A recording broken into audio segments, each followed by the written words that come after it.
teníamos el fomento de la Internet. ¿Ya? La Internet es reciente. Tendrá 10 años el concepto de la masividad del Internet. El Internet es de la década del 50.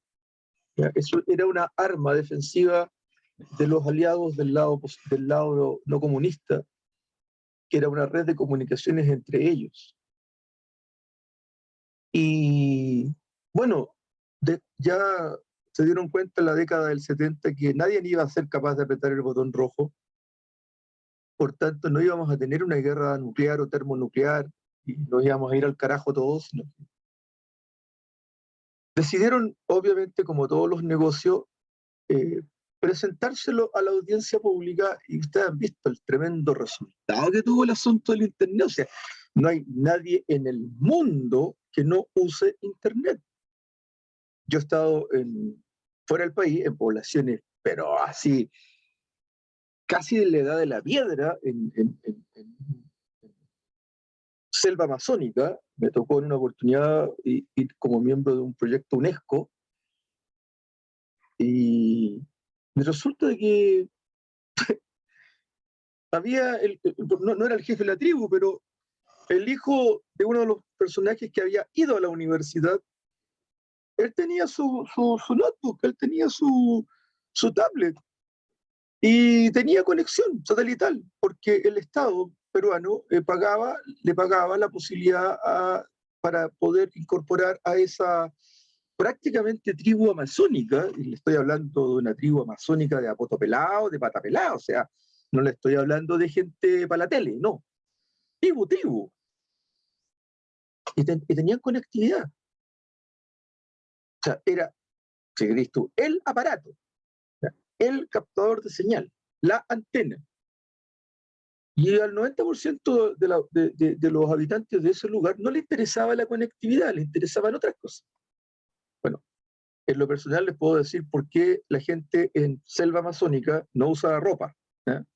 No usa zapatos. A mí me quedó claro porque si yo no me saco los zapatos a los 2 días, me habría tenido que amputar los pies, porque la humedad es tan alta que los deditos se te empiezan a poner blancos y si te comen los hongos, entonces tenés que sacarte los zapatos y andar con chalita, porque uno que no está acostumbrado a pisar terreno directo, una hoja te clava la planta del pie, entonces, pero,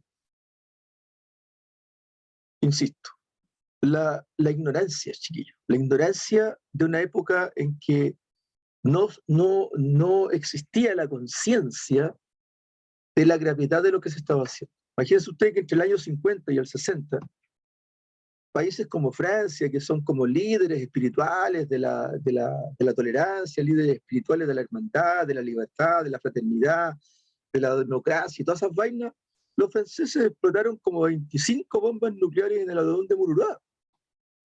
Esa película de Godzilla, la Godzilla número 1, si ustedes la han visto, da cuenta de eso, de las explosiones nucleares que hicieron los franceses en el atolón. No digo que Godzilla sea propiedad de los franceses o impacto de los franceses, pero ahí se toca el tema. O sea, no es un tema nuevo, pero era un tema tomado con mucha ignorancia en el concepto de cómo se estaba afectando o se afecta el clima del planeta. Es decir, que la temperatura del agua suba 1 grado Celsius, te echa a perder cualquier ecosistema que esté en el ciclo del agua. Cualquier sistema que esté en el ciclo del agua. O porque se calienta más la superficie del agua, o porque se hiela más las grandes alturas en las cimas cordilleras. Yo estoy dirigiendo un par de tesis de compañeros de ustedes que se van a titular como ingenieros de ejecución mina, uno con los glaciares y otro con la contaminación de los efluentes, otro con contaminación de relave, otro con... Tengo 4 memorias que estoy dirigiendo en el área del medio ambiente. Y es increíble el daño que nosotros por ignorancia en la década del 50 al 70 le hicimos al planeta. Por ignorancia. Ahora, estamos todavía a tiempo de hacer una de revertir la situación, sí, sí, estamos a tiempo. No hay que ser alarmista, no hay que ser apocalíptico, pero hay que tomar conciencia. Bien. Los ODS, o sea, los Objetivos de Desarrollo Sustentable que tiene Naciones Unidas para el desarrollo del planeta, dan cuenta de que el planeta puede alimentar 5.000 millones de seres humanos, o 50.000 millones de seres humanos, o 500.000 millones de seres humanos, o sea, 5 o 10 veces la población que hoy día tenemos. El planeta es capaz de sustentar 5 veces más la población humana que hoy día tenemos. Pero para poder alimentar 5 veces más la población que hoy día tenemos que ser más eficientes, más eficaces. No derrochar tanta energía y no dilapidar tanta comida. Piensen ustedes, puede no ser su caso, pero piensen ustedes que solo en Santiago, se producen 60 toneladas de basura. Solo en Santiago. Diariamente. Y de esas 60 toneladas de basura, 25 toneladas son de alimentos. ¿Qué alimentos? Papa, zanahoria, acelga, lechuga, tomate, limones, pan, carne, que la gente bota. A lo mejor usted bota 1 kilo de alimentos diarios y no se da cuenta en su casa. Y aquí ya tengo 8 kilos de comida que se está botando al día. Ahora, comida que son residuos de la comida que son residuos del cascareo que sale de un determinado alimento. Nosotros no acostumbramos a comernos las papas con cáscara, por lo tanto no nos comemos las cáscaras, pelamos la papa. No nos comemos las zanahorias con cáscara, pelamos las zanahorias. No nos comemos el tomate con cáscara, pelamos el tomate. ¿Te fijas? Y si tú empezás a acumular, son residuos domésticos. Pero hay gente que bota mucha comida. ¿Ya?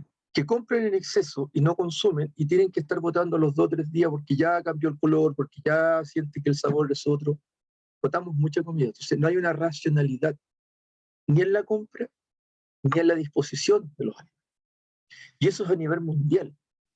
No es solamente de los chilenos, de Santiago, no, es a nivel mundial. Yo he estado en Osorno, he estado en Yanquihue, he estado en Angola, he estado en Nueva Imperial, toda esa zona y ruralidad de la cordillera de Nahuelbuta, y no es que la gente no vote comida, la gente vota menos comida que uno a lo mejor en Santiago, pero la gente igual vota comida. Entonces, quizás nos faltan 5 o 10 años de educación respecto de la racionalidad y la eficacia de lo que tenemos que ser capaces de hacer. Ahora, ¿con quién estamos trabajando? ¿A quién la norma le llama la atención y le invita a trabajar? Bueno, al empresariado, a la gran empresa. ¿Por qué? Porque es más directo el impacto.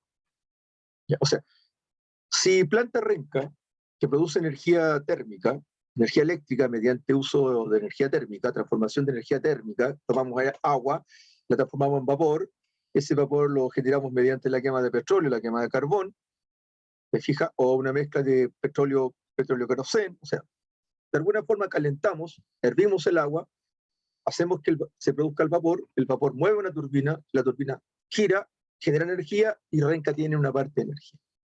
Bueno, esa central térmica hoy día está funcionando a un 10-15%, porque es extremadamente contaminante. ¿Fija? Pero no la podemos apagar porque somos un país hídrico y que tiene un 70% de su materia energética en base a productos hídricos. O sea, si no tenemos lluvia en la alta cordillera, si no hay acumulación de nieve, que posteriormente se derrita y genere caudales de agua para represar y luego la represa nos alimente una central hidroeléctrica, no tenemos cómo generar energía eléctrica. Y este es un país que se sustenta de energía eléctrica. Piensen ustedes en su casa, qué circunstancia no es eléctrica. Dejemos fuera la estufa de parafina, pero usted no tiene cocina de parafina, usted tiene cocina de gas. Y si no tiene cocina de gas, tiene cocina eléctrica. Su refrigerador es eléctrico, su microondas es eléctrico, su plancha es eléctrica. Casi todo es eléctrico. Si se le corta la energía eléctrica, usted queda en la edad de piedra, no sabe qué hacer. Piensen las veces que se ha cortado la energía eléctrica en Santiago, la debacle que queda en el refrigerador, la cantidad de alimentos que se descomponen, la cantidad de alimentos que se deshielan y se pierde la cadena de frío. O sea, somos un mundo eléctrico. No tan solo Chile, por no tan solo Santiago, la mayoría de nuestras ciudades, la mayoría de los países latinoamericanos. Yo tengo contacto con Argentina, hago clases en la Universidad Nacional de Cuyo, aquí en Mendoza, y lo mismo, todo es eléctrico. Ese era otro voltaje, ¿ya? Pero es eléctrico. Ahora, esa es la única diferencia nuestra con Argentina, es que, por Dios, país rico geográficamente en el sentido de la pluviometría, porque todas las nubes que pasan de Chile, que vienen del Pacífico, incluso a la cordillera, cae toda esa agua cae en Mendoza, cae en San Juan, o sea, no, es increíble, o sea, tienen una suerte para que les llueva, cosa que nosotros no tenemos, pero bueno, es un país en ese sentido muy, muy beneficiado. Pero, yendo al punto, nuestro elemento de trabajo, que nos da el pan, lo que yo le digo cuando discutimos a veces en la familia o mi señora, a domingo, qué sé yo, que la minería es tan contaminante y que le digo, bueno, cerremos la minería. ¿Y qué hacemos si cerramos la minería? Nos vamos a la B, po. Realmente nos vamos a la B. O sea, no, que vamos a seguir exportando. ¿Qué? Uva, vino, manzana, arándano. Vamos a seguir cortando los bosques de pino para transformarlo en pulpa para vendérsela a los japoneses. O chipeando madera para vendérsela a los chinos. Pero no vamos a vivir de eso. Eso no alcanza para alimentar este país. Realmente el sueldo de Chile, el salario de Chile es la minería. Y la minería del cobre. Tenemos minería del oro, tenemos minería no metálica, tenemos minería de metales nobles, tenemos minería del molibdeno, que es muy rico en este país. Pero esa minería no alcanza a sustentar el país. En realidad nosotros vivimos del cobre. Pero el cobre es uno de los metales más nobles de trabajar, pero es el más sucio de trabajar. Porque no está solo. ¿Se fija? O es un cloruro o es un sulfato. O sea, o es un cloro, ¿se fija? Que genera ácidos clorhídricos, o es un sulfuro que genera ácidos sulfídricos. Y cuando tú liberas el HS2 del cobre, se va a la atmósfera. Y esa molécula de S2 se junta con el O y se junta con el H y te empieza a generar ácido sulfídrico. Lluvias ácidas, las famosas lluvias ácidas, o afectan la capa de ozono, porque el O3 tiene mucha afinidad con SO2. Entonces, no es la química propia de la... no hay cómo evitarlo. O sea, bueno, sí hay cómo evitarlo. Pero hoy día la ciencia, nuestra ciencia, no nos permite producir bajo ciertas circunstancias de manera limpia. Podemos mitigar, pero lamentablemente el impacto de generar ácidos o de generar sulfatos va a existir, porque esa es la característica de nuestro cobre. Hay mucho cobre que tiene esas características. Ahora, todavía no han inventado el cobre químicamente fácil de producir, el cobre sintético, ¿no? Buenamente todavía es más barato extraer el cobre, procesarlo y generar o cables de cobre o placas de cobre o utilizar el cobre en la medida en que se está usando. Benjamín, por favor. ¿Quieres hacer uso de la palabra? Y solo hacer como un comentario de lo que decía usted respecto a cerrar la minería, que mucha gente está en contra de la explotación minera y de sacar recursos mineros, pero muchas de las personas no saben que detrás de la explotación de los metales lleva a a un desarrollo tecnológico mucho más avanzado cada Pero año por que, supuesto. y por ejemplo, ellos no están dispuestos a, o sea, ellos por ejemplo dicen que la explotación minera obviamente es contaminante y nadie está en contra de eso. Y hay que tratar de encontrar procesos mucho más eficientes y más limpios. Pero ellos no están dispuestos a, por ejemplo, a dejar de ocupar el celular, que tiene muchos componentes que se sacan de la minería, o el Exacto. computador, o todo. O incluso dejar de ocupar la electricidad donde los cables son de cobre. Entonces ellos ven una parte Exacto. nomás, siendo que la minería ha impulsado mucho la revolución tecnológica y de muchas otras cosas. Es muy cierto lo que tú dices, Benjamín, es muy cierto. Piensa tú que el concepto está, o sea, insisto, o sea, aquí el problema es educación. Si la década del 60-70 éramos absolutamente ignorantes de lo que estábamos haciendo, hoy día somos menos ignorantes, pero estamos menos educados. ¿Por qué? Porque está bien, tú acabas de dar una serie de ejemplos relacionados con el uso del cobre en la tecnología. Pero esa misma persona que reclama contra la minería, él sale todos los días en su auto. Él usa todos los días su auto. De la casa al trabajo, del trabajo a la casa, y no, pero mi auto es catalítico. Yo no contamino. No, si usted contamina. No contamina tanto como contaminaba un auto no catalítico, pero contamina de otra forma y contamina de peor forma que el auto no catalítico. El auto no catalítico genera un tipo de residuos, pero el auto catalítico genera otros tipos de residuos que son peores que los residuos que genera un auto no catalítico. Y esa persona no está dispuesta a sentarse y decir, yo te cago, camine, vaya en bicicleta, caminemos todos, andemos todos en bicicleta. Todo, pero todo, todo. ¿Ya? No solamente Marco Arias, no, todo, todo, todos. 20 millones de personas de Chile, todo en bicicleta. Porque así no nos vamos a atropellar. Porque el problema de las bicicletas es que la cantidad de atropellos, pero ni un tipo de vehículo motorizado, o sea, ninguno, ni motocicletas, ni bicicletas con motor, no, ni un tipo de motor. No, Porque no, las bicis sean de madera. tampoco autoeléctricos, o sea, usemos bicicletas, seamos ecológicos todos, pero eso no va a ocurrir, eso no va a ocurrir. La gente está dispuesta a usar autos eléctricos, entonces bueno, ahí volvemos a caer en la misma. Bueno, ¿y ese auto eléctrico usted cree que funciona que a pila, a cuerda? No, pues funciona conectándose a un cargador. Ese cargador lo que le está incorporando a las baterías de acumulación es energía eléctrica. Está haciendo reaccionar elementos químicos de una caja que almacena corriente eléctrica como una pila, como una batería, y eso va a mover el vehículo. ¿Qué le Que la pasa a mayoría usted? son de litio, Exacto. O que usted son cree, que se claro, extraen de la minería. es lo que yo le digo a la gente cuando reclama, ¿o usted cree que eso es magia? ¿Usted cree que es el auto de Harry Potter?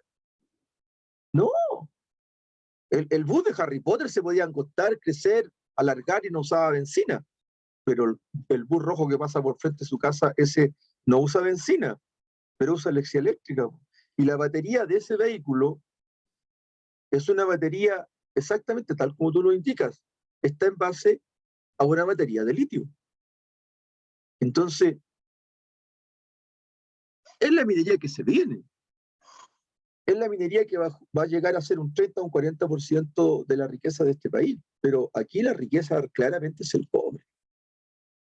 Ahora, nosotros tenemos una particularidad con el litio que es indescriptible, muchachos, indescriptible. O sea, la riqueza del litio que tenemos nosotros no es tanto en cantidad, sino que en el formato en que está presente. No se olviden ustedes que el litio 3, si le colocas tú una valencia más, es un elemento radioactivo.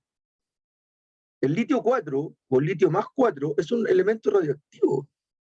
El litio 3 es el elemento que nosotros explotamos, pero el litio 4 es un elemento radioactivo. O sea, es tan fuerte la capacidad de entregar energía. Bueno, lo importante es saberlo explotar, lo importante es saberlo trabajar, lo importante es saberlo vender.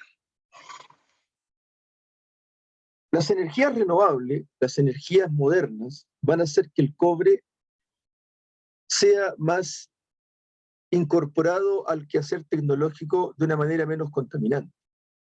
Y la extracción que teníamos en la década del 50, 60, hoy día no se hace.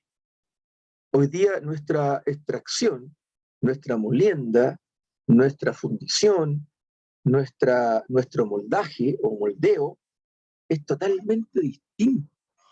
¿Ya? O la transformación de la pasta para transformarla en una masa movible por un oleoducto, por un mineroducto en este caso, es totalmente distinta. Estamos en el año 2021, o sea, 2020, han pasado por lo menos 21 años. O sea, estamos en otro ciclo. Y otro ciclo significa otro ciclo. Ahora, nosotros estamos en la década de entender que el medio ambiente es un concepto no cualitativo, no es un concepto subjetivo, no es un concepto de las buenas personas, es un activo contable. Se habla de los bonos de hidrógeno, se habla de los bonos verdes, se habla de los bonos de aire, que se transan en la bolsa. O sea, hoy día es un negocio ser amistoso con el medio ambiente. Obtienes tus reconocimientos internacionales. Te permiten esos reconocimientos internacionales hacer cosas importantes.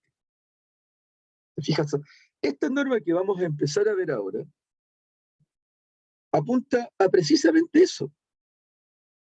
Apunta a que, para serle bien sincero, no hay ninguna actividad humana, o nómbrenme usted de alguna, porque yo por lo menos no conozco ninguna, y puede que esté desactualizado, pero nómbrenme ustedes una actividad humana que no genere residuos. Una actividad humana que no genere residuos.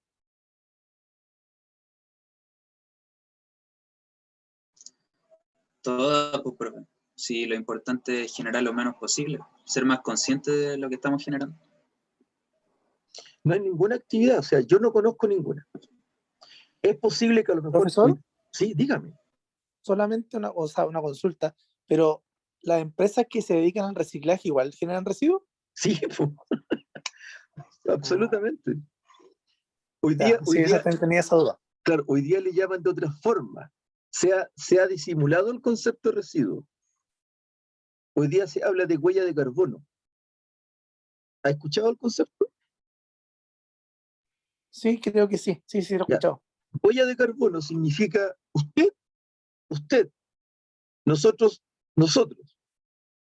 7, estamos haciendo una clase. No estamos haciendo ningún daño. Yo no le estoy haciendo daño a ustedes no me están haciendo daño a mí.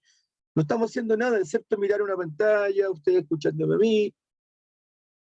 Pero en este minuto, los 3 estamos frente a un computador que está consumiendo energía eléctrica. Quizás es pequeñísimo. Entre los 7 vamos a gastar a lo mejor 1 kilowatt. Pero nuestra huella de carbono ha sido 700 veces más alta que no haber tenido la clase. ¿Por qué? Porque toda actividad humana genera calor.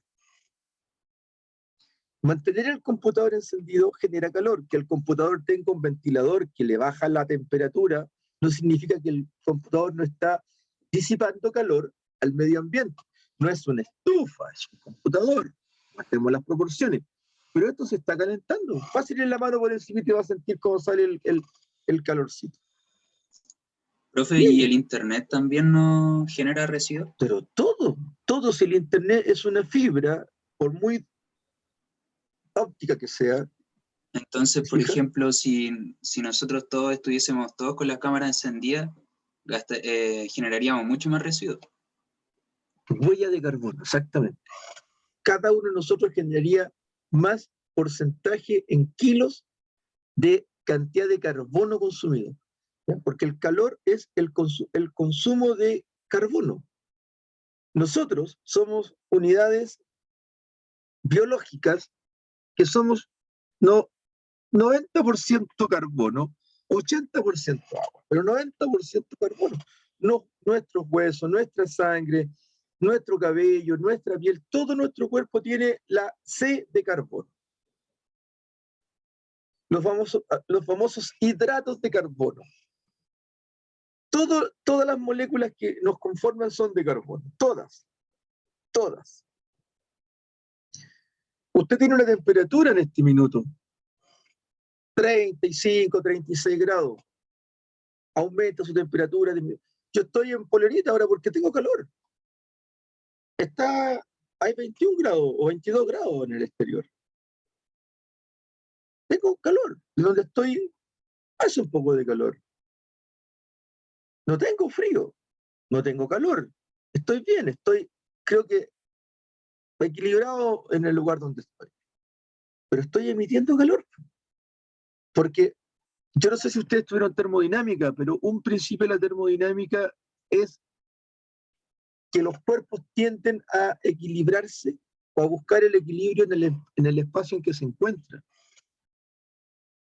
Y la ley de termodinámica dice que el calor se viaja o se disipa o fluye desde cuerpos calientes hacia cuerpos fríos. O sea, si el exterior está más frío que tu temperatura corporal, tú pierdes calor, tú le entregas calor al medio.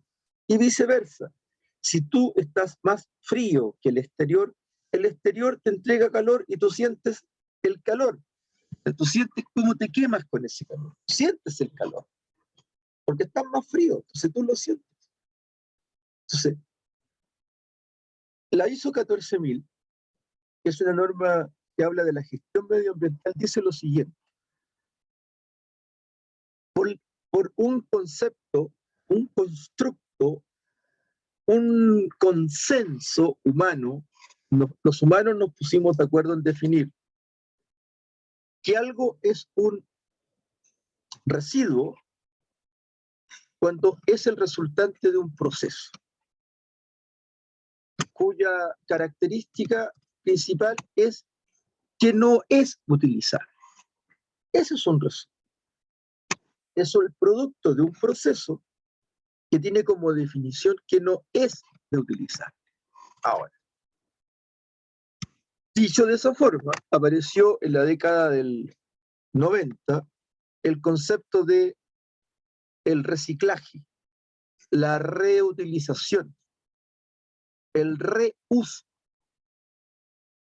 Y aparecieron las famosas 3 R asociadas a que hay procesos que generan residuos. Pero esos residuos pueden ser la materia prima de otro proceso. Sí, muy cierto. Pero es un residuo respecto del proceso principal. Que yo genere viruta de madera porque le quito las asperezas a las tablas, a los palos, a la madera en sí, y toda esa viruta la utilizo como combustible, en la caldera o el que me la compre para usarla como combustible es su materia prima, pero para mí es un residuo. Yo no lo voy a utilizar. Y si no me lo compraran como combustible, yo tendría que botarlo. Ahora, podría ponerme a hacer compostaje, podría ponerme a hacer un montón de cosas y no considerarlo un residuo o reutilizarlo. Pero siendo una empresa, yo no voy a hacer eso. Voy a buscar otras vías para equilibrar mi matriz energética y mi huella de carbono, que es lo que vamos a hablar durante esta norma. El ciclo de vida útil, por ejemplo. El concepto de contaminación es precisamente cuando tú impactas el medio ambiente exterior con tu residuo, ¿te fijas? Con tu residuo tú impactas el medio ambiente interno, entonces ahí tú tienes un problema de contaminación. Ahí tú contaminas. Pero cuando tú te duchas y te lavas tu cabello con champú y te jabones, te sacas el jabón con el agüita y tú caes limpiecito. Pero la agüita se fue con todo ese tensoactivo que se llama jabón, y el jabón es un hidróxido de sodio, básicamente. Y ese hidróxido de sodio llega a un efluente, el efluente llega a un afluente, y resulta que todo ese hidróxido de sodio que tú echaste al agua se acumula por la alcantarilla, llega a un río, y en ese río se muere la mitad de la flora y la fauna, porque estás echándole hidróxido de sodio al agua, NaOH. Dice, pero ¿cómo, profe? Sí, pues, sí, eso es el jabón, pues, NaOH. Por muy olorosito que sea, por muy camay que sea, por muy pasica que sea, por muy lo que sea, por muy natural que sea, tiene que tener hidróxido de sodio, si no lo lava. Solo el hidróxido de sodio corta la grasa. Y lo que tú tienes de suciedad en las manos es grasa, es tu misma grasa corporal, tu aceite humano, que es un componente que tiene una alta concentración de glicerol y una alta concentración de agua. Pero nosotros somos una fuente de contaminación. Somos unidades que generamos calor. Entonces, esta norma nos va a enseñar básicamente cómo comportarnos empresarialmente para no reducir el impacto. Y muchas veces no se puede reducir el impacto, pero sí podemos mitigar los alcances del impacto. Y eso es lo importante. Eso es lo importante. En un vehículo yo necesito el freno para frenar. Parece ridículo lo que digo. Pero ese freno, en la parte mecánica del frenado, utiliza una pastilla, las famosas pastillas de freno. Esas pastillas de freno es un componente metálico y un componente de asbesto o un componente de piedra, un componente que se desgasta. Es una piedra que permite el frenado, pero esa piedra se va gastando. Esa piedra tiene un tratamiento químico, esa piedra tiene un tratamiento físico-químico que genera residuos. Pero tenéis que frenar, pues no vamos a frenar como frena un barco que tira un ancla. Perdón, Ángelo, ¿dijiste algo? No, profesor, disculpe que tengo mala señal. Ya, no se preocupe. Bueno, vamos a descansar unos minutos, son las 16:40. Tenemos que volver a las 17:10 y ahí entramos ya con el manual y entramos con la norma. Pero ya creo que con lo que les comenté, salvo que ustedes tengan alguna duda o quieran hacer algún aporte adicional, volveríamos con la normativa 14.000. Hagan un breve break para que esto no sea tan tedioso y sea tan... Nos vemos en unos minutos. Voy a suspender la grabación para tomarnos un descanso. Compartir la pantalla.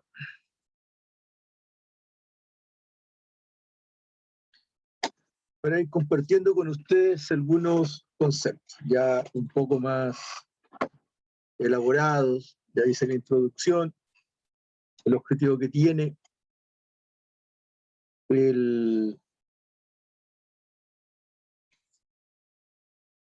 la sostenibilidad.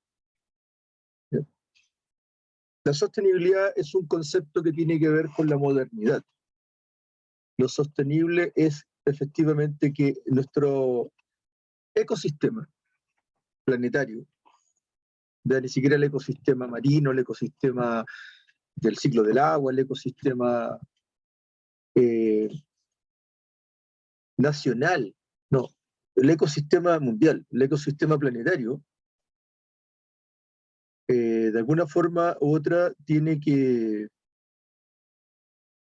tenemos que ser capaces de equilibrarnos con él. somos una especie tremendamente depredadora, en el sentido de que intentamos obtener lo que necesitamos a cualquier costo. Ya, deforestamos para transformar bosques en superficies cultivables,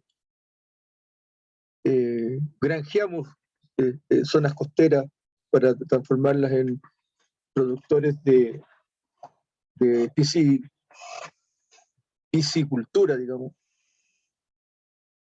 sea, somos una especie independiente de donde habitemos. Homo sapiens sapiens, está comprobado genéticamente que somos una sola especie en este minuto, la que habitamos el planeta. En rigor no existen razas.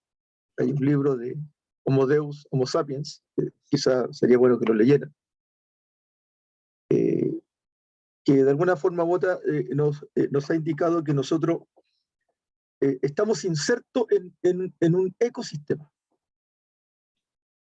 Ecosistema que tiene que establecer la capacidad de permitirnos vivir en equilibrio con las propias leyes de la naturaleza. O sea, hay circunstancias en que nosotros nos vamos a alterar el planeta a voluntad. No podemos alterar el planeta en cuanto a la fuerza de gravedad. No podemos aumentar la capa de aire respirable.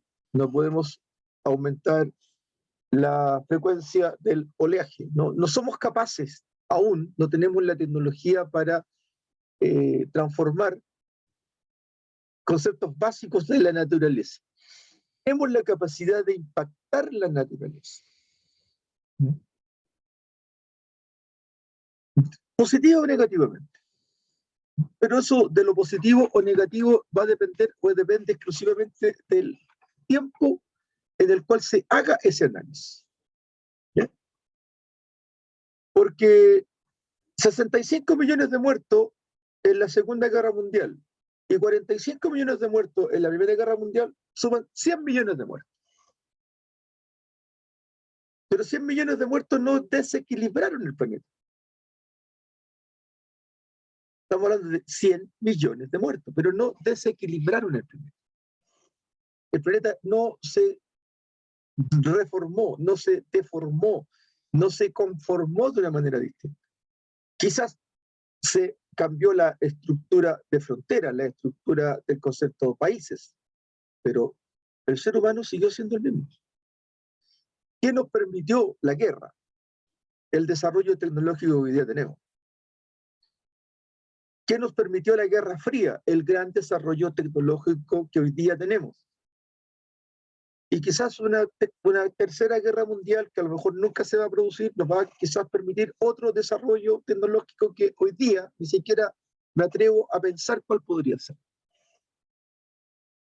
O sea, si ustedes me preguntan a mí, si a la edad de ustedes, la edad que tienen ustedes, 18, 19 años, 20, 21 años, yo tenía que conseguirme los libros en la biblioteca para poder estudiar. Ni siquiera existía la posibilidad de la fotocopia. La fotocopia era inalcanzable, inalcanzable. Plata de hoy día, sacar una fotocopia era 500 pesos la hoja. 500 pesos la hoja. O sea, ni pensar en sacar 10 hojas, 5.000 pesos, mucho dinero. Inalcanzable, era inalcanzable. Hoy día la fotocopia quedó obsoleta. O sea, yo soy un testigo de algo que surgió, se hizo un mal necesario. Yo tengo una cantidad de libros fotocopiados que ya el papel pasó de moda. Ahora todo es digital. Es EPUB. Fantástico. Fui y viví el cambio, el nacimiento, el desarrollo, la evolución el gran impacto de ese desarrollo científico, la decadencia y la muerte. Vida y muerte de la fotocopia. Estoy vivo. Han pasado 10 años, 20 años. Entonces, los conceptos, ¿te fijas? La tecnología en 25 años ha modificado lo que la antigua tecnología modificó en los 50 años anteriores. Y la antigua tecnología de los 50 años había modificado la tecnología de los 200 años anteriores. Esto de explotar el litio, del niobio, de otros metales que están apareciendo, del mineral 515, hay el grafeno, hay un montón de minerales y metales que están siendo hoy día creados por la tecnología y nos van a permitir quizás conocer la máquina del tiempo, quizás conocer la máquina del auto fantástico que va al futuro o va al pasado. O sea, grandes cambios tecnológicos. Sin embargo, lo que nosotros tenemos que establecer es si el desarrollo va a ser sostenible. O sea, si vamos a poder sostener el desarrollo. No sustentar, sino que sostener. O sea, tú, ustedes, yo ya cumplí mi cuota. Y si no cumplí toda la cuota que tengo que cumplir, estoy más cerca de terminar mi trabajo que de empezar mi trabajo. Ustedes están empezando su trabajo. Ustedes cuando estén entregando el bastón de la posta a la generación en 50 años más, el planeta va a haber cambiado diametralmente de lo que hoy día ustedes conocen. Dense cuenta que para mí lo que ustedes están viviendo eran dibujos animados. Los Supersónicos, que era una serie de dibujos animados de cuando yo era niño, hoy día ustedes lo viven. El microondas, la lavadora automática, el celular. Ya hay en Japón y en China autos eléctricos que vuelan. Autos sin conductor. Bueno, nada que hacer. Yo no estoy en contra del desarrollo, al contrario, a mí me encanta el desarrollo. Y ser testigo vivo de los avances, no. Yo estoy maravillado con lo que he visto, con lo que he aprendido.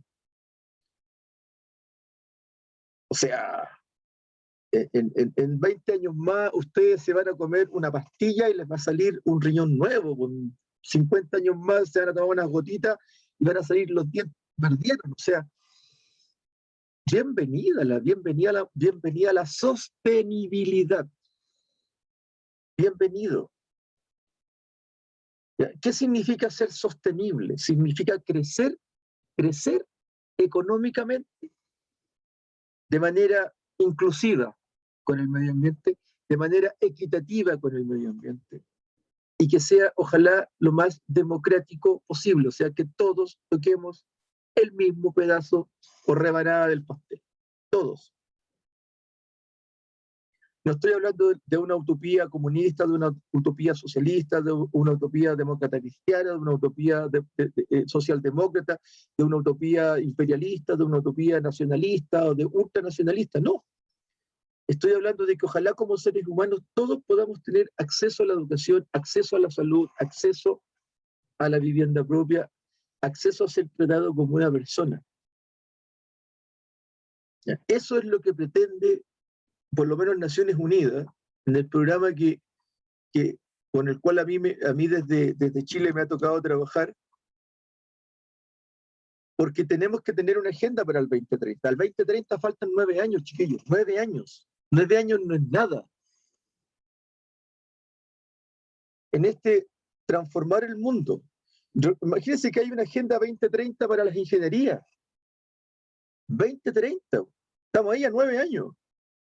Las ingenierías van a durar 4 años. Cualquier ingeniería en Chile va a durar 4 años. 4 años. No van a existir las civiles de 6, ni las medicinas de 7.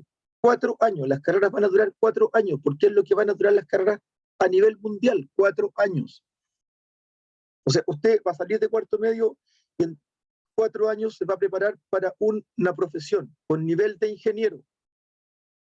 Y va a haber un solo concepto de ingeniero a nivel mundial. No va a haber ingeniero de ejecución, ingeniero de aquí, ingeniero de allá. Un solo tipo de ingeniero.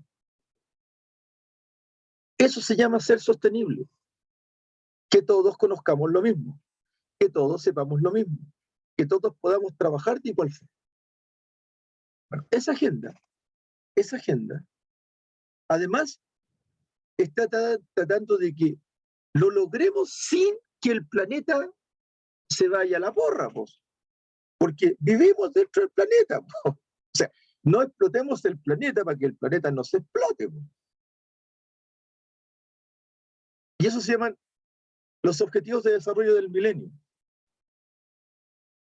que se aprobaron en el año 2000 y que pretenden desarrollar al planeta en los 1000 años que vienen. Ahora, los quinquenios y los decenios significa proyectarse en el largo plazo. Pero hoy día, los seres humanos, ustedes, yo y mucha gente que usted conoce, vive en el largo plazo de un mes, de 2 meses. Ese es su oriente, ese es su horizonte. Pero bueno, aquí el objetivo de desarrollo del milenio es un concepto de inclusión social. Siempre va a existir gente que va a tener mucho más de lo que necesita y siempre va a haber gente que va a tener mucho menos de lo que necesitaría para sobrevivir.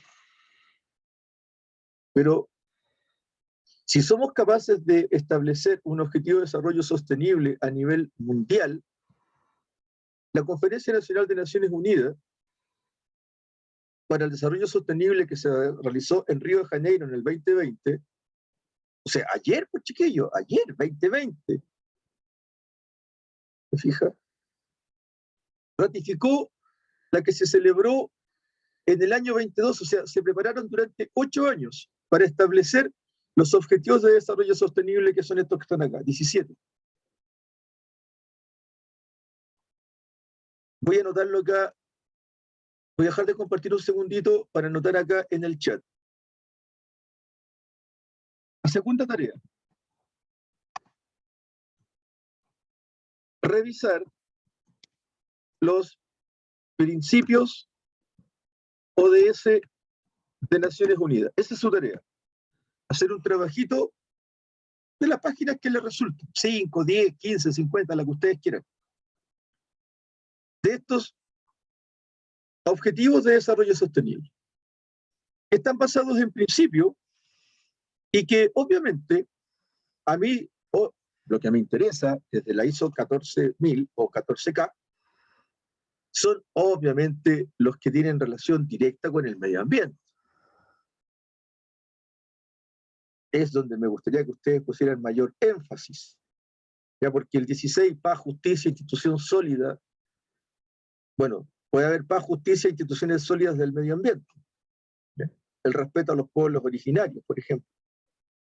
El respeto y el derecho al agua. ¿Ya? La vida de los ecosistemas terrestres, o sea, los humedales, respetar los humedales. La vida submarina, es decir, yo no estoy en contra de la captura y la pesca, pero que haya una captura y una pesca razonable, que no se extingan las especies. Porque si no, rompemos la cadena zootrófica. Una producción y consumo responsable, el ODS 12.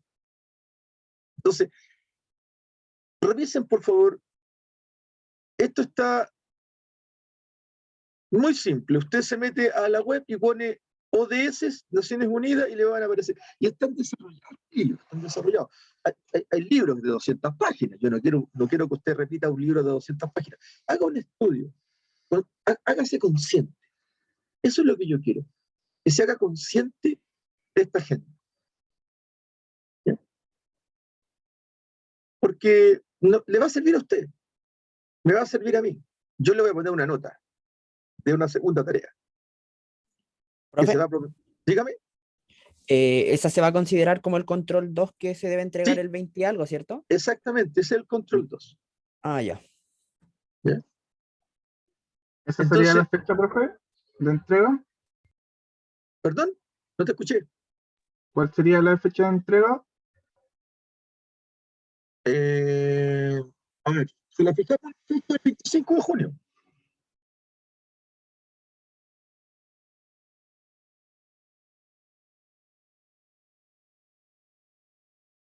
Bueno, nosotros desde el año 1985, que venimos trabajando a nivel internacional en alguna normativa que nos diera directrices para establecer un sistema de gestión ambiental. ¿Y qué fue lo que nos motivó a generar este sistema de gestión ambiental? Nos empezamos a dar cuenta de que estábamos impactando el medio ambiente de una manera en que en algún minuto se iba a hacer sin vuelta atrás. Y nos dimos cuenta en la década de los 80 que la gran cantidad de fluorocarbonos que estábamos usando, fluorocarbonos, o sea, flúor más carbonos, sobre todo en los aerosoles, en la industria de la bioquímica a nivel mundial, el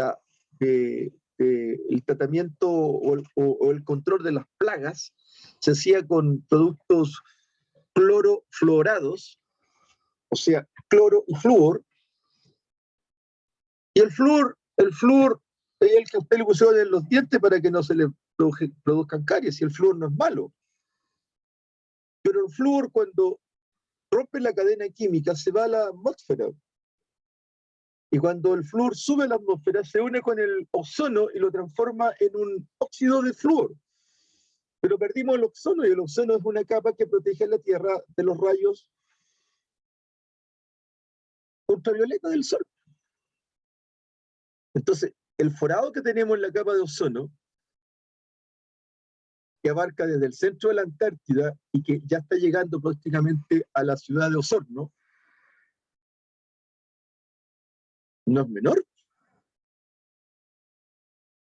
En el hemisferio norte está llegando prácticamente hasta la ciudad de Ontario, en Canadá, por nombrarle situaciones que se conozca, a lo mejor por el lado de las estepas siberianas está afectada, por el lado de Argentina todo lo que es Uspallata, hasta ahí llega.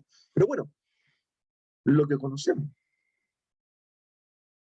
Entonces empezamos a darnos cuenta que había un equilibrio,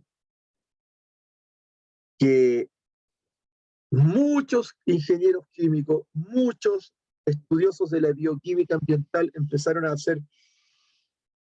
llamarnos la atención a todos de lo que estábamos haciendo. Y obviamente empezamos a establecer,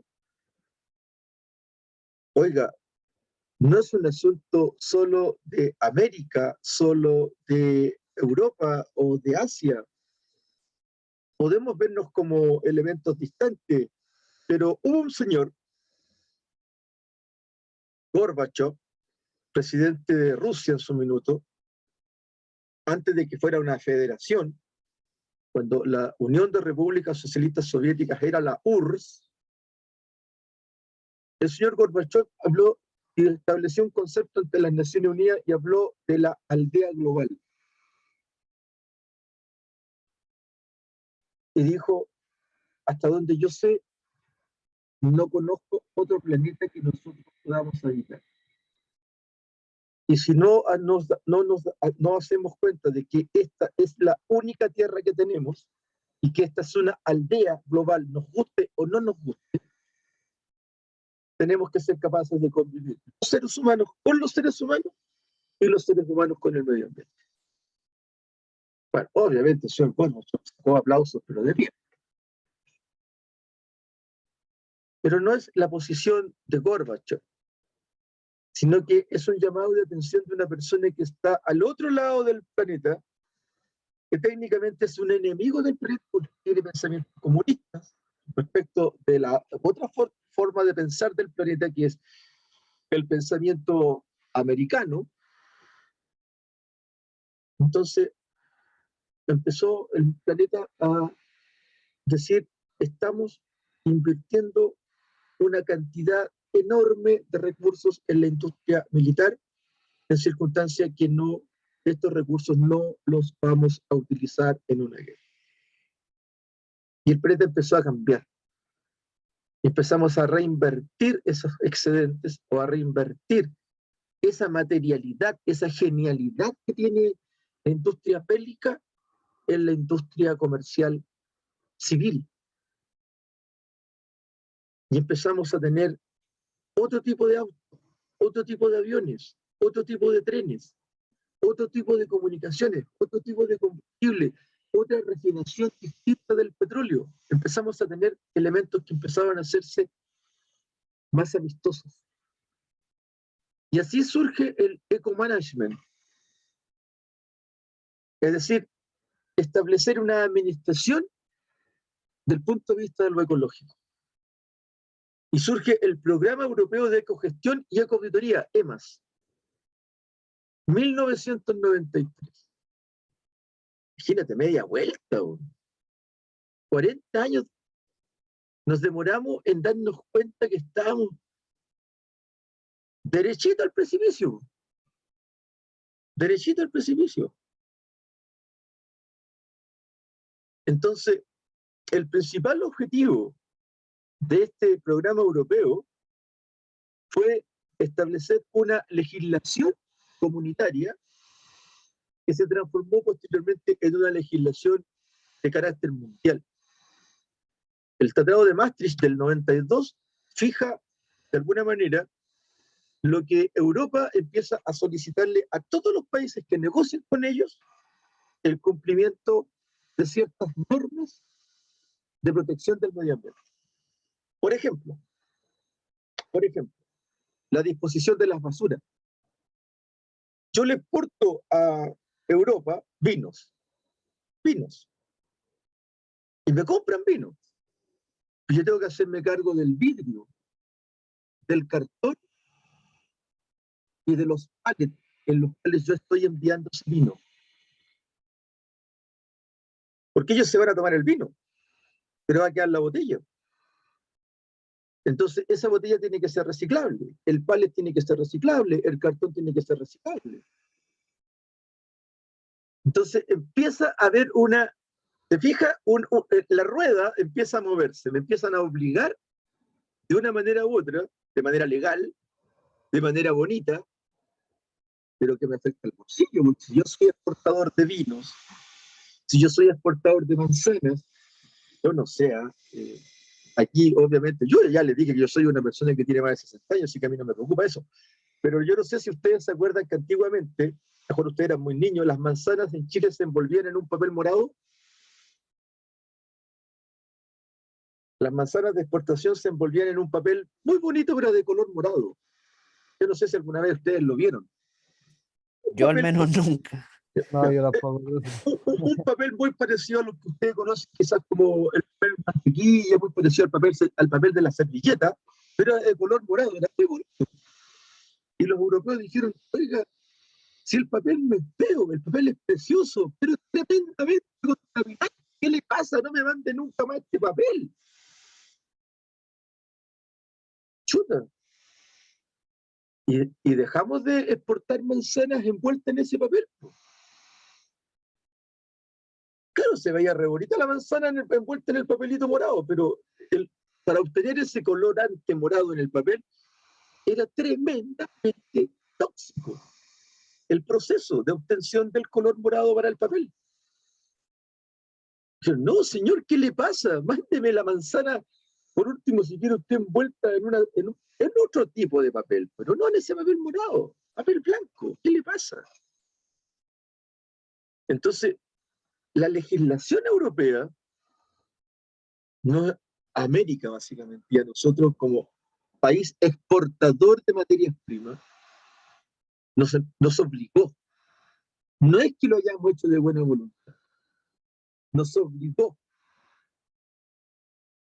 a cumplir con las normativas ambientales De tal forma que EMAS se estructuró en función de una política ambiental, con objetivos ambientales, con un programa, porque nada puede ser instantáneo. Imagínate que nosotros estamos, ¿cuánto tiempo llevamos desde que se decretó la ley de que no te tienen que dar bolsas plásticas al hecho de que tú ya tienes que acostumbrarte a llevar una bolsa reciclable al supermercado cuando vas de compra? Porque ya no te dan bolsas, ya no hay bolsas.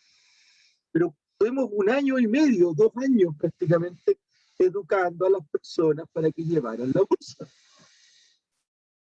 Todavía hay negocios que te dan bolsas plásticas, pero cada día son menos. Ahora, tú me decís, ¿qué pasó con la industria de las bolsas plásticas? Quebró.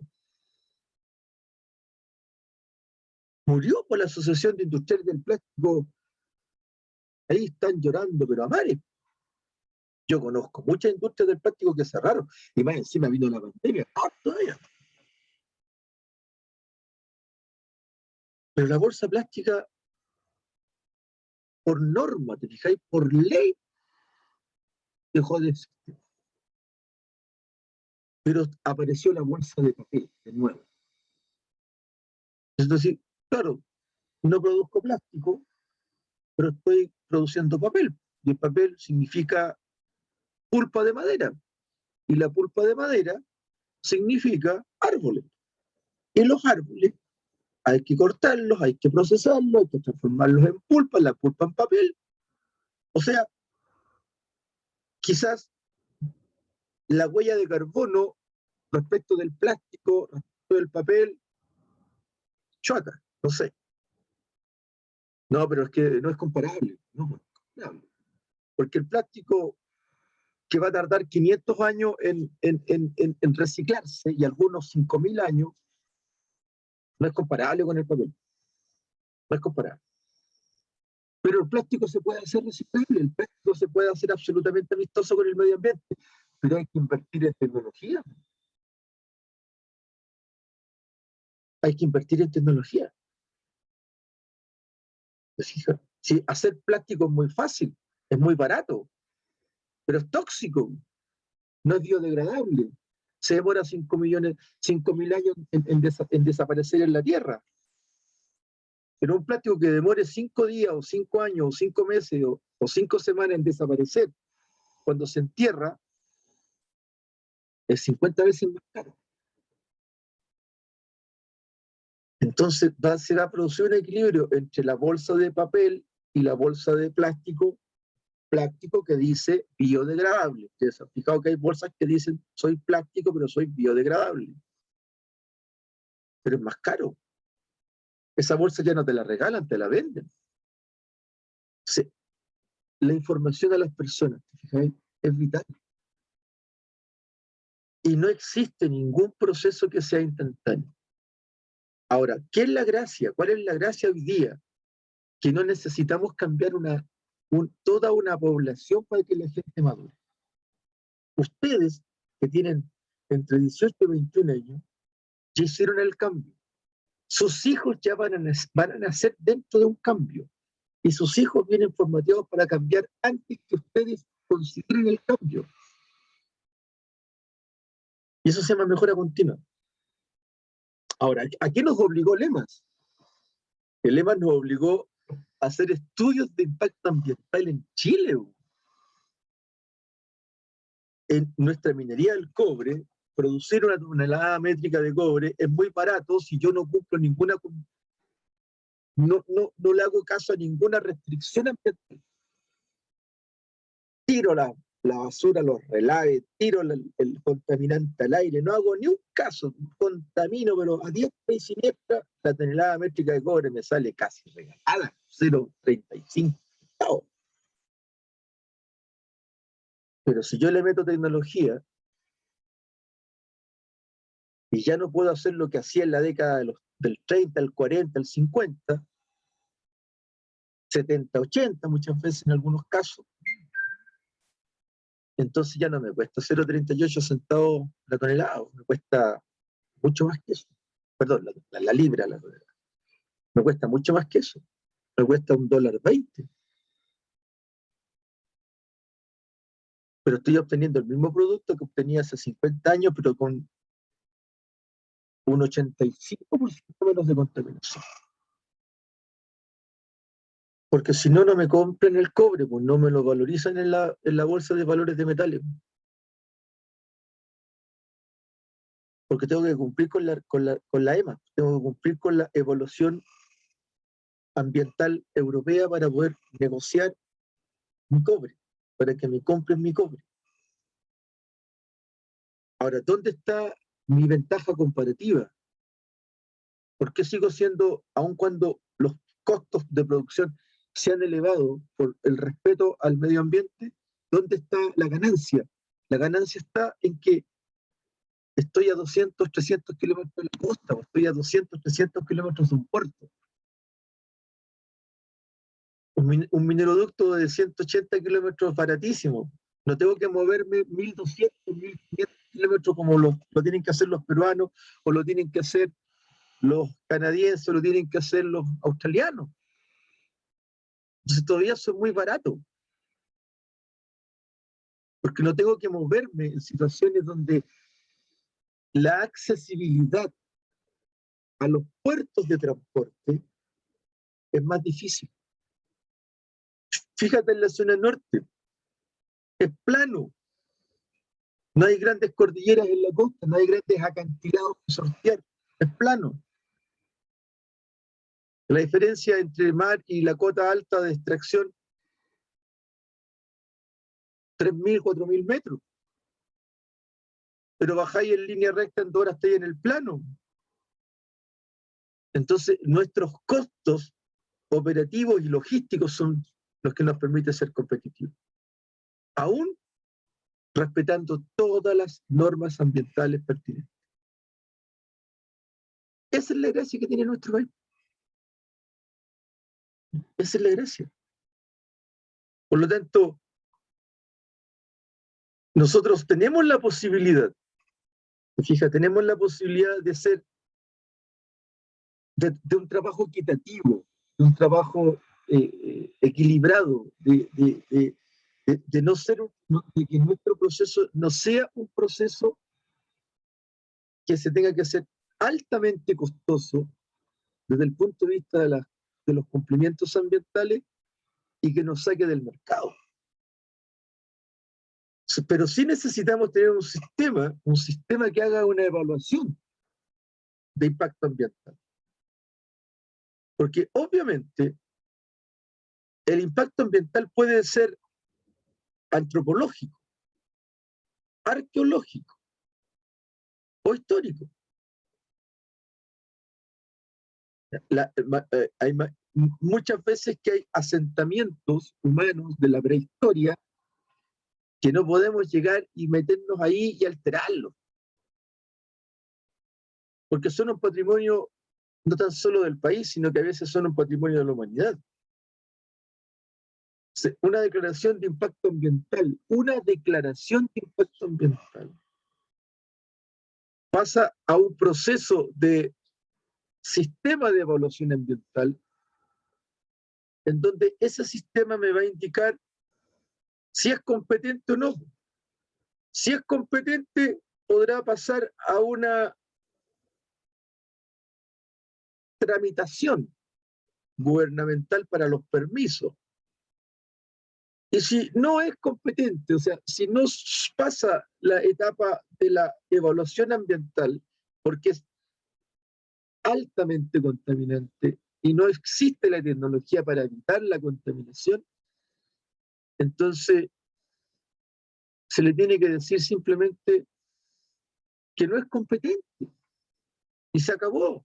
Punto. Fin de la discusión. Pero si se va a atender a trámite,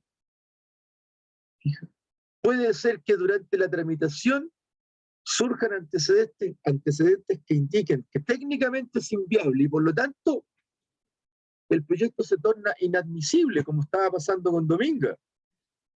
Dominga es un proyecto absolutamente viable.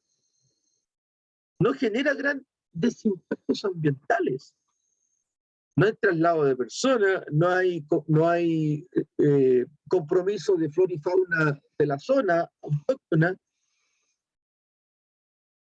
pero se hizo inviable porque resulta que durante la ejecución de la tramitación, algunos lugareños frente a Dominga, cercanas a Dominga, indicaron que habían unas islas donde habían lobos marinos y pingüinos que se iban a ver afectados porque en realidad, bueno, para no tener problemas, la presidencia dijo inadmisible. Pero es una inadmisibilidad para quedar bien políticamente con un grupo de personas. Pero es absolutamente viable.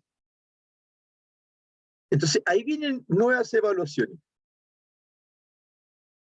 Por la autoridad marítima, por el gobierno regional, por las municipalidades, por los diferentes servicios que están asociados básicamente a las gobernaciones o a las regiones.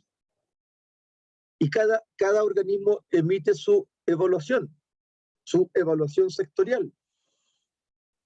Y esa evaluación sectorial termina generalmente en si con la información que se tiene se procede o no a dar la autorización. Y puede que todo el proceso evaluativo lleve a la solución de que la resolución es de término anticipado, o sea, no es viable el proyecto porque produce algún grado de impacto ambiental que la mitigación que se propone no es la adecuada. Lo que le pasó a Vasco Lama. Vasco Lama dijo, queremos correr una parte del glaciar 200 metros hacia tal zona, un tratamiento de glaciares, pero resulta que los glaciares son una situación que hoy día recién se está estudiando a nivel mundial, o sea, hay glaciolólogos a nivel internacional que para aprender de glaciares vienen a estudiar a Chile, vienen a prepararse en Chile, están 2 o 3 años en Chile preparándose en glaciares, porque no hay estudios de glaciares. Recién están apareciendo los estudios de glaciares. Entonces, ante la no recurrencia de un buen estudio, se le pone fin anticipado. Pero puede ocurrir que alguien detecta errores en la presentación, errores en la cota, errores en donde se desarrolló el esquema de trabajo, o sea, entre el paralelo 33 y el 32, el 33 y el 34, hay corrientes marinas distintas, hay rosas en los vientos distintos. Entonces puede tener errores, por lo tanto, si se detectan esos errores, no hay admisibilidad. Oiga, haga el estudio técnico de nuevo. Pero si no, tiene que pasar a una comisión revisora. Y en esa comisión revisora, déjame un segundo, chiquillo, que alguien me está llamando. ¿Aló? ¿Aló? Sí, dígame. Estoy en clase, Besti. Estoy en clase. Gracias. Sí, por ahora sí. Disculpen, ¿eh? Bueno, entonces, puede que en algún minuto, después de idas y venidas, de vueltas y revueltas, pase al comité de evaluación y se genere un informe de consolidación del estudio. Y ese informe de consolidación del estudio apruebe el estudio y sale una resolución de calificación ambiental. Eso es lo que ustedes muchas veces han escuchado, que el proyecto tiene una resolución de calificación ambiental. O sea, llegar a la calificación ambiental en que se te apruebe el proyecto es después de haber pasado bastante tiempo y bastantes revisiones. No es algo baladí, no es un asunto de que lo tiras en una tómbola y en esa tómbola sacáis un papelito que diga se aprueba, se rechaza. No.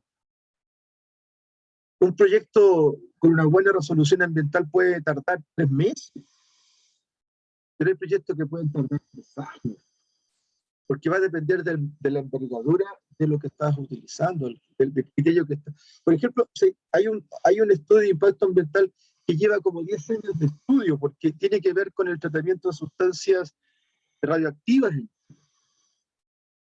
Nosotros tenemos dos centrales nucleares que son son de juguete prácticamente respecto de otras centrales nucleares que hay en el mundo. Pero nosotros no tenemos historia, no tenemos preparación para manejar una energía atómica distinta a la que estamos acostumbrados a manejar. Por eso el desafío de las centrales de energía eléctrica de subestaciones de bolsillo, que le llaman nucleares. No tenemos una ingeniería nuclear de desarrollo como tienen los alemanes, como tienen los ingleses, como tienen los rusos, como tienen los americanos. Yo tengo un posgrado en Estados Unidos en que soy experto en sellado de fluidos nucleares y químicos peligrosos, que lo estudié en el 87. Y todavía estoy vigente. En Chile todavía estoy vigente. Y lo estudié en el 87. O sea, era un cabro igual que ustedes cuando estudié esa cuestión. O sea, no era tan cabro, pero bueno. Entonces, no hay de pronto, el país se tiene que ir desarrollando de acuerdo con lo que requiere. Y nosotros lo que necesitábamos era tener una legislación, la 19.200, que es una ley en la que a mí me tocó participar como experto técnico, como experto representante de la universidad, en la legislación minera respecto de minería y medio ambiente. Yo no redacté el código minero es de 1840, así que yo no lo redacté. Échenle la culpa al viejito a Domeyko. Ignacio Domeyko redactó el código de minería de 1840, no está ni en los planes. Entonces, pero la organización comercial de desarrollo, o sea, el Organismo Mundial de Comercio, la OCDE, nos pidió, como país exportador de cobre, que nosotros estableciéramos qué es lo que íbamos a hacer dentro de nuestra legislación. Y el artículo 19 de la Constitución asegura a todas las personas el derecho a vivir en un medio ambiente libre de contaminación. O sea, aun cuando la Constitución que se va a generar, va a ser nueva, tiene que tener algo que tiene que llevar relación con el medio ambiente. Quizás lo que hoy día hay todavía son pañales respecto a lo que puede haber de aquí a 5 o 10 años más. Pero ya tenemos una legislación. Es un articulado de la Constitución que nos regula hasta el día de hoy el proceso ambiental. Y en función de ese artículo 19 surge la ley 19.300. De la época del 90, ¿te fijáis? En donde obviamente nosotros lo que establecimos fueron normas de calidad. Lo primero que nos pidió el gobierno de la época es establezcan normas de calidad. Y lo primero que establecimos, ¿sabes qué norma fue? La del agua potable. Mire, va a sonar, voy a dejar de compartir un minuto y va a sonar hasta grosero lo que le voy a decir. No es que esté en contra de eso. Lo que te estoy estableciendo es que efectivamente, siendo nosotros un país en la zona que tiene normas de calidad, que priorizamos la protección de la salud humana, esa legislación existe. Imagínate que hay países que sobrepasan el límite permisible internacional. Nosotros tenemos el límite permisible internacional, pero hay países que no tienen ni siquiera, yo le hablé de 1 kilo, 1000 kilos. Entonces, no hay comparación. No hay comparación. Y las secundarias que son de la protección de otros componentes del medio ambiente, como por ejemplo, ¿ya? Cuando usted está regando con aguas servidas una plantación de beterragas, la beterraga, que es una papa, se chupa el agüita, pero es una agüita que está contaminada con aguas servidas. Entonces esa planta, claro, crece gordita, crece fabulosa, Pues si está alimentada con puro hidrato de carbono humanos. Entonces, tiene que haber un componente, una protección sobre otros componentes del medio ambiente. No pueden regar las verduras que van a ser de consumo humano con aguas servidas. ¿Por qué? Porque no, nomás, ¿por qué no? No le busquemos la quinta pata al gato. Entonces, hemos trabajado en los últimos 50 años en normas de emisión. ¿Se fija? Este asunto de que en esta semana, hace 2 semanas se impuso nuevamente la restricción vehicular para vehículos catalíticos hasta el año 2011. Es porque esos catalíticos hasta el 2011 tienen un grado de contaminación superior a los que tienen los catalíticos posteriores al 2011, porque la Euro 5, la Euro 4, la Euro 5 modificaron el componente del catalítico, o sea, es menos contaminante, se contamina igual, pero mucho menos contaminante. Hemos establecido zonas de prevención o planes de prevención. ¿Se fija? Es decir, lamentablemente tenemos que hablar de zonas de castigo, o zonas de, en donde la contaminación por ácido sulfúrico va a ser necesaria, ser inapelable, porque los vientos soplan hacia allá y Refinería Ventana produce ácido sulfúrico que no alcanza a retenerse todo, hay un 2% que escapa, y ese 2% infecta toda la zona de sacrificio, que significa todo lo que está cerca de la refinería de Ventana. Pero es mucho más de lo que hacíamos hace 50 años atrás. Entonces, estas zonas latentes hoy día son conocidas. ¿Me fijas? Y hay planes de descontaminación, pero hay planes que tienen que ser racionalmente posibles. O sea, yo no espero que se rompa un tanque de un petrolero para ir a limpiar las piedras con una esponja. Lo que yo quiero es que el tanque no se derrame. No tener las esponjas suficientes para después limpiar las piedras. Eso no tiene sentido. Eso es un plan de descontaminación, es un plan que viene posterior al concepto de protección. Tiene que haber un concepto de evaluación ambiental estratégica. Si nosotros hemos firmado convenios internacionales para que el norte nuestro, en algunas regiones del norte, en donde países súper desarrollados o más desarrollados que el nuestro, nos pidieron almacenar en el desierto, en el norte, bajo ciertas profundidades que hay en el norte, elementos que son metales altamente peligrosos para la salud humana. Y nosotros le arrendamos esos pedazos de norte en función de otros elementos económicos. Pero hoy día ya eso no se hace, porque hoy día nosotros tenemos otra visión de Chile, otra visión del planeta. Fija, no somos el basurero de nadie. Y hay una mayor participación ciudadana. Como alguien dijo por ahí, Chile despertó. Entonces, nosotros que somos mineros, tenemos que estar claros que somos un proceso altamente contaminante. Pero hacemos todo lo que esté a nuestro alcance, técnica, mental, ¿se fija? Y operacional, posible para mitigar o evitar la contaminación.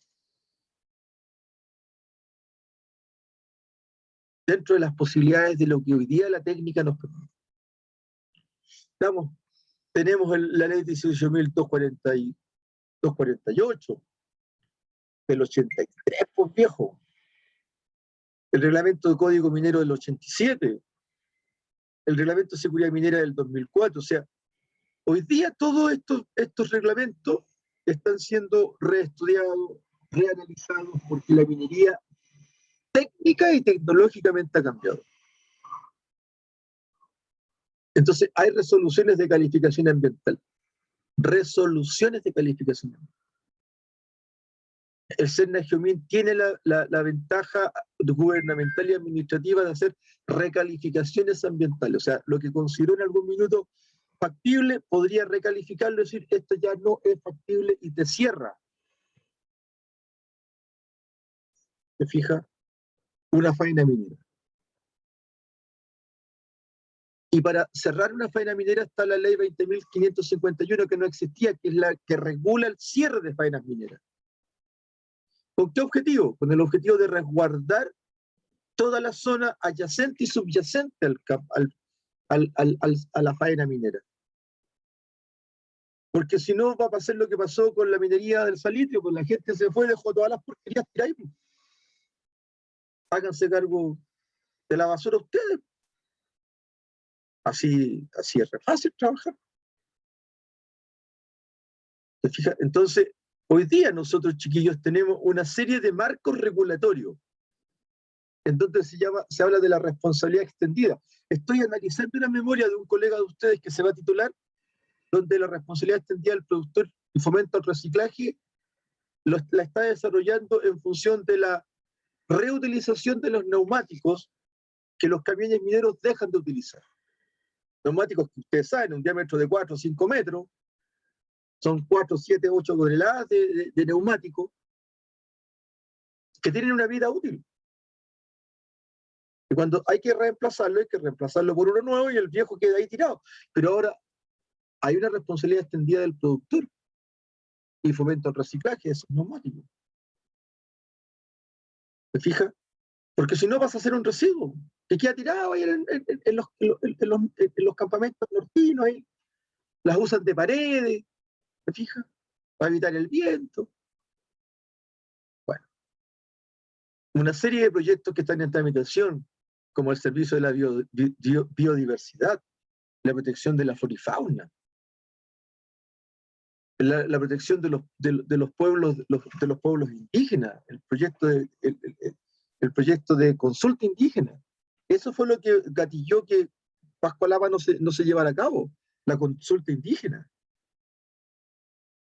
Bueno, y el proyecto de protección de glaciares, que es lo que le estaba mencionando recién.